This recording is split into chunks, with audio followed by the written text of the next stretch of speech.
The question tonight is, how does Malaysia airline MH17 linked to all of this? Would you be interested to know? I think this is current news. Everyone's interested. But I haven't heard a lot of people link it to Bible prophecy, and my mind's always churning on this, and I've been praying about it, and I think there's some interesting correlations. Let's review what happened. On the 17th of July, 2014, a plane left the Netherlands at 6:15 a.m., never made it to its destination of Kuala Lumpur. At 9:20 a.m., it lost contact with everybody because it was shot down. And we now know that it was shot down by a Russian Buk missile from pro-Russian Ukrainian separatists. The way the Buk missile works is it's got a 70-kilogram warhead on it. That's the tip of it. And it doesn't actually hit the plane. It explodes within about 20 meters of the plane. And then the shrapnels get sent out. And then, of course, it hits the fuel tanks. And then the fuel tanks explode and cause critical damage. Okay, so for all the people who are under the impression that sitting by the wings of the airplane is the safest place, it's not true. That's where all the fuel is. So it is a tragedy, affected Australia. Here's the death toll. MH17 victims, 193 Dutch, 43 Malaysians, 27 Australians. You'll get some different figures because we had a memorial recently, and that's only because some people hold dual citizenship. Some people who aren't Australians live in Australia.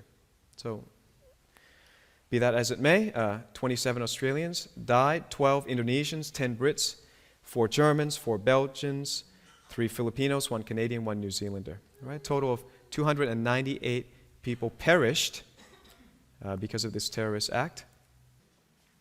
So how is MH17 linked to end-time prophecy? Well, pro-Russian separatists using Russian weapons shot down MH17 because Russia invaded Crimea. Because Putin was testing Obama's weakness. Because Obama did nothing about Syria when it crossed the so-called red line. So how is it going to happen in real life? This is revelation in real life. Obama came in on a motto of hope and change. And a lot of the people, Christians and Republicans who don't like Obama, think he's failed. But actually, he has succeeded. If you are on his side, he has succeeded in change because he has weakened America and he's made America anti-Christian. So he has fully succeeded. Whoever put him in there, he has succeeded in the change. This leads to the red horse, which is Syria being destroyed, the Ukraine civil war, the ISIS invasion, and the dictators of the world being emboldened because of the red line that was drawn and crossed by Syria. Leads to the black horse, which is hyperinflation. The prices of food and oil going up, which is what we would call the global financial crisis 2. Right? And this is due, we don't know for sure, but based on the numbers. If you look in my book, The Divine Code, we talk about the meaning of numbers and patterns. And it looks like there is a global financial crisis due probably towards the last quarter of 2015. Could happen before, but due in 2015. Let's make it a little bit more leeway. 2015. And then that will lead to the green horse, which is more deaths, more beheadings, and then we're waiting for World War III. And we've got the flag of Turkey there. I'm giving you some hints there. So what's going on? World War I and World War II failed to bring about the change that the elite wants. If there is really an elite, people who are powerful, who have a lot of money, there is a change that they want to occur, which is global bank, global currency, global taxation, and global military. Now, the First World War accomplished the League of Nations, which then failed. So then the Second World War came, and then we couldn't get the global banking to work. We didn't get the global currency. We got the United Nations, which is pretty impotent. Sits there and votes on resolution after resolution and does very little. So we haven't really succeeded, if we are the elite, in bringing about a total slavery, enslavement of the human population, which you need to control currency. You need to make everyone a debtor to you. That's how you enrich yourself and impoverish other people. And so, a global problem is needed to bring a global solution. A global problem has to be created so that all the people in the world will be very happy when a global solution is introduced.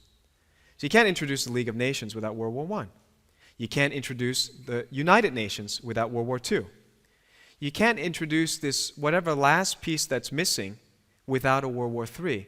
And so for anyone that doubts it, World War III and the global financial crisis too are necessary and inevitable. They have to come.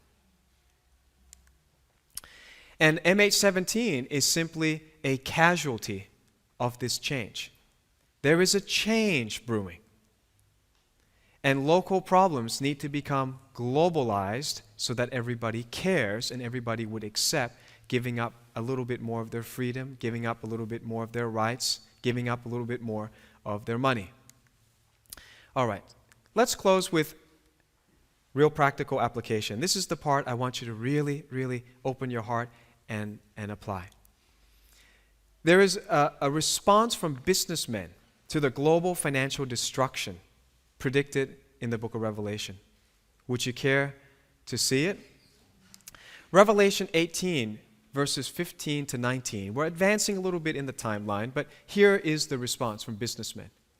Verse 15. The merchants of these things, which were made rich by her, shall stand afar off for the fear of her torment, weeping and wailing. People will be depressed about what's going to happen to their money. And they cast dust on their heads and cried, weeping and wailing, saying, Alas, alas, that great city, wherein were made rich all that the ships in the seas, by reason of her costliness, which is great wealth in another translation, for in 1 hour is she made desolate. So what's the response? People don't say, the Bible is true. Now I want to serve Jesus. Oh, Bible prophecy is happening. Now I want to get my life right with God. I want to spend the remainder of my life serving what really counts. And people don't say that. What they say is, this is really depressing. My investments are going down the tube. I am really sad about what's happening economically.